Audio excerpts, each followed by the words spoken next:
Well, good day, ladies and gentlemen, brothers and sisters. This is Pastor Darren Lamont Edwards, and I wanted to greet you with the joy of Jesus and deal with really very delicate emotion called grief.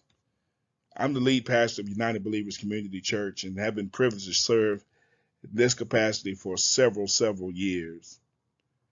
But I'm one too who struggles with this issue of grief, and I want to help you navigate through this valley that seems like a shadow of death that even David said that when he goes through it, he's learned not to fear evil. And so, child of God, if you will give me just a few moments of your time, and let me just give you a caveat that if I hit a particular emotion that's too much for you, turn off the video and start it again when you have the strength to navigate through it. But I want to help you find comfort as you journey through your loss. I know that pastors are quirky and will say things like, it's not lost when you know where it is. Sounds good during the homegoing celebration. But the fact of the matter is, the next day, it's a loss. A loss, that person's not there. It's a loss, the laughter and the humor is not there. And so I want to give you how to grieve with hope. Hope for your future, hope for your present, hope for your new reality. And so if this means something to you, maybe you'll call somebody and text somebody and tell them that this virtual Bible lesson, this conversation with Pastor Edwards on grief, if it's helping you, maybe it'll help somebody else too. So let's get into it. One of the first things I want you to understand about grief is simply this. It comes in waves. Some days you're doing fine, and some days it's just like this quote. Missing you comes in waves because right now I'm drowning. Have you ever felt that? Some days it seems like you can swim through all kinds of currents, but there's some days where the turbulent waters seem to overtake you. That's what grief feels like. I remember when I first grieved over the passing of my father. Being a pastor, I tried to do the things I thought I needed to do to hold myself together and be strong. But it was really when I began to grieve, I was washing dishes in my kitchen, looking out my window. And that moment, I felt the wave of grief.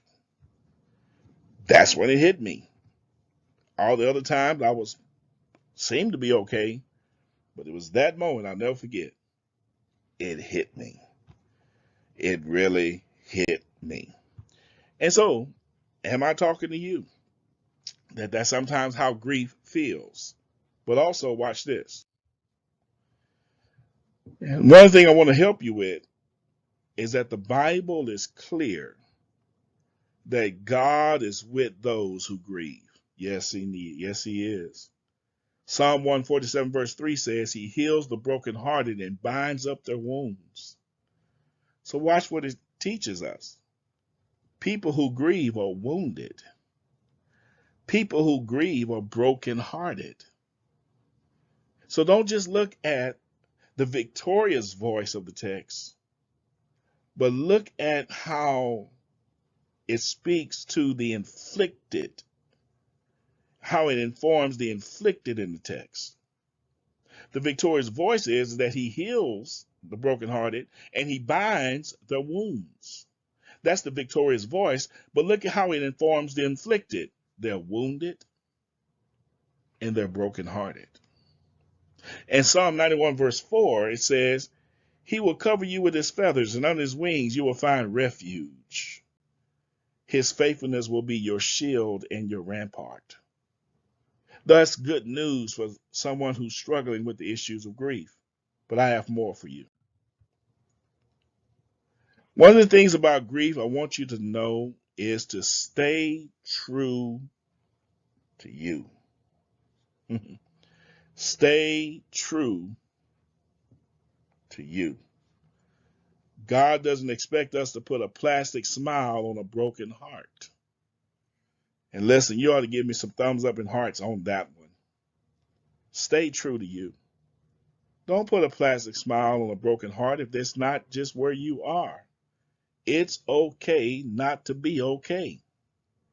But when you have God in your life, it's not okay to stay not okay, because God wants to make a brighter day for you. A brighter day will come.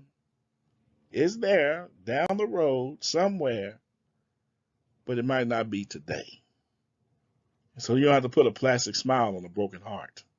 Stay true to you. So let me give you some truth then. And this truth sometimes stings, and it's an issue of grief. Is when you start to think about that this person that has gone on to glory or passed on, you're everywhere except right here. And that's what hurts. You know, you can think on the glorification side of life, hey, they're in a better place.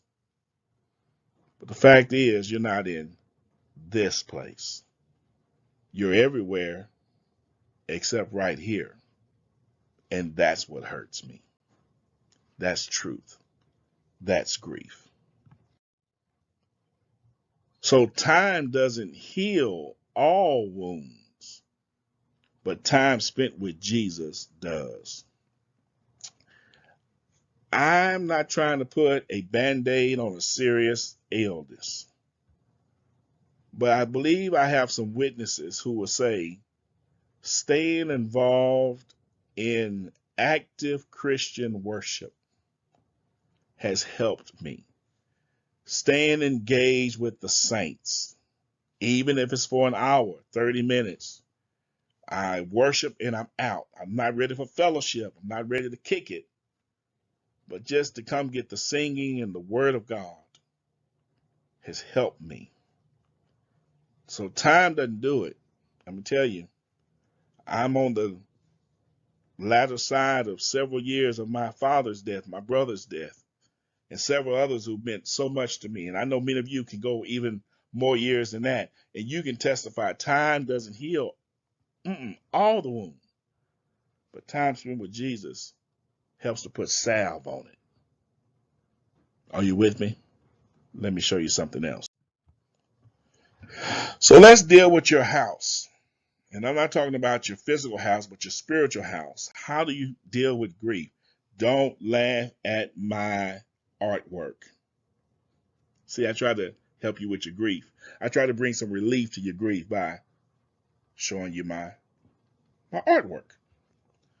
Look at the foundation.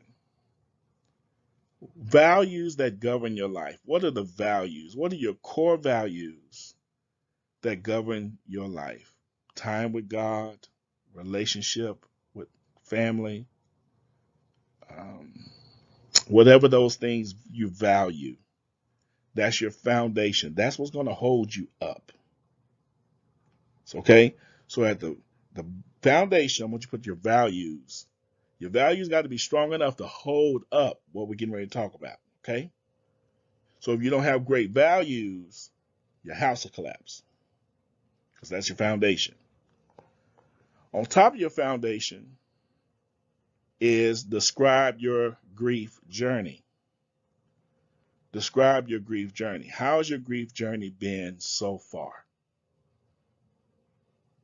Put it down 2 or 3 sentences. How's it been? Now, if you notice the door says people you let in, which means everybody's not allowed into your grief journey. You got to understand who will support you and who will protect you. Those who are the people you let into your grief journey.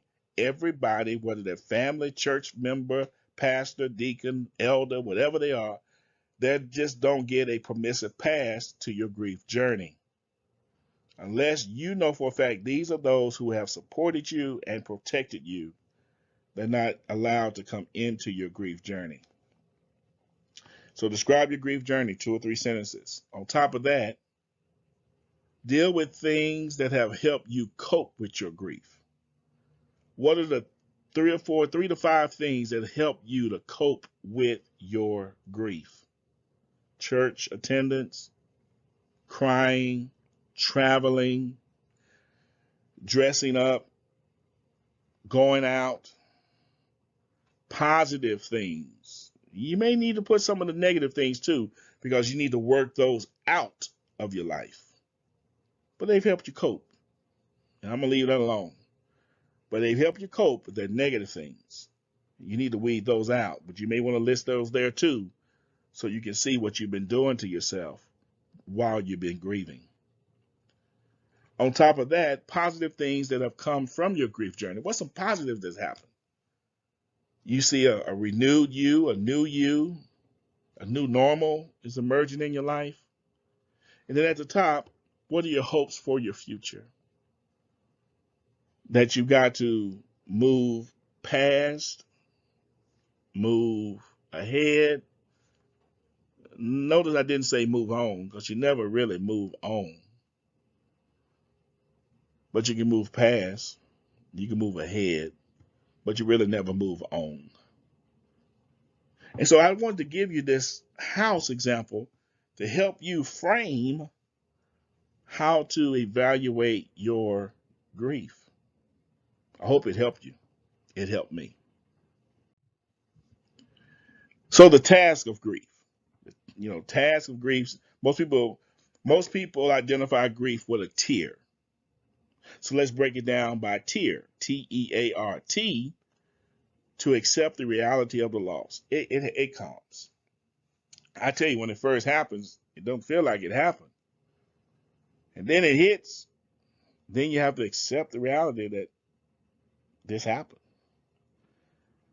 E, embrace or experience the pain of the loss. My goodness, and that's so tough to do. Your body goes through that shock absorbent stage where I gotta embrace the pain of this. And then A, I gotta adjust to the new environment without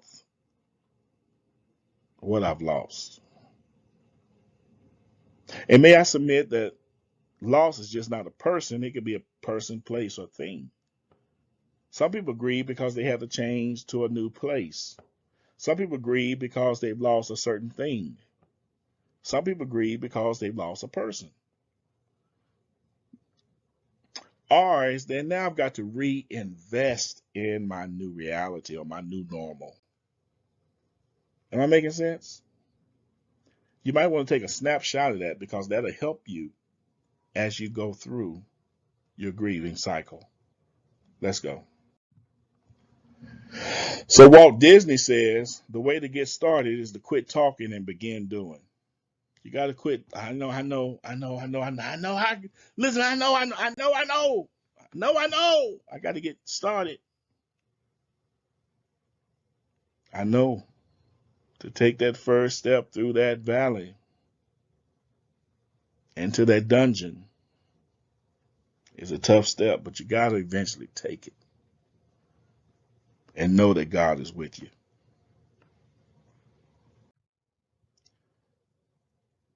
So God grant me, you know this, the serenity. Lord, give me the serenity, the sanity to accept the things I cannot change, the courage to change the things I can, and the wisdom to understand the difference. That's what grief share is that we share grief together and we journey through it together. And it's been my hope as the lead pastor of United Believers Community Church, your brother, your friend, your community pastor, your internet pastor, however you view me, colleague, that I've shared something with you as you grieve. So in the final analysis, you can have good grief. We grieve with hope. That's what 1 Thessalonians 4:12 says. We grieve with hope. See, grief is the last act of love we can give to those we loved. And where there is deep grief, there was great love. I tell people the deeper you love, the deeper you grieve.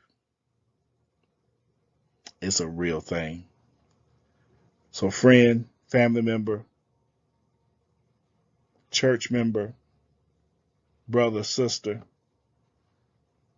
I'm praying for you. I know what it feels like, but I don't know how you feel.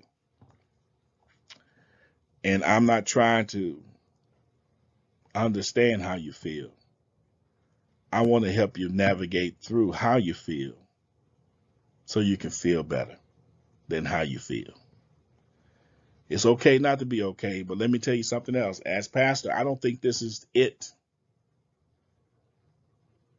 There comes a time where you may need not just theology, but you need therapy.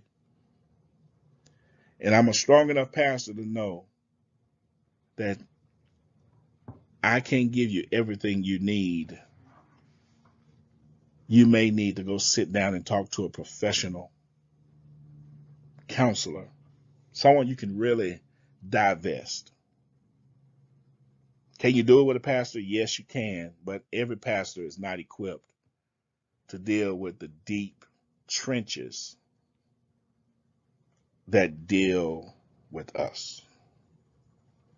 Nor should a pastor, because he's your spiritual guide. So sometimes you need to divest with someone whom you don't know that can point you to what you do know. It makes sense? So I want to give you that help. I want to give you that instruction. Again, the Bible declares that we can have good grief. He said we can grieve with hope. So I want to give you that. I pray that you'll share this video with a friend, a family member, a loved one. And hopefully I said something that has strengthened you, encouraged you. Maybe watch it again and again until you get to the point where you can say, me too, Pastor Edwards. I now have good grief. Until next time.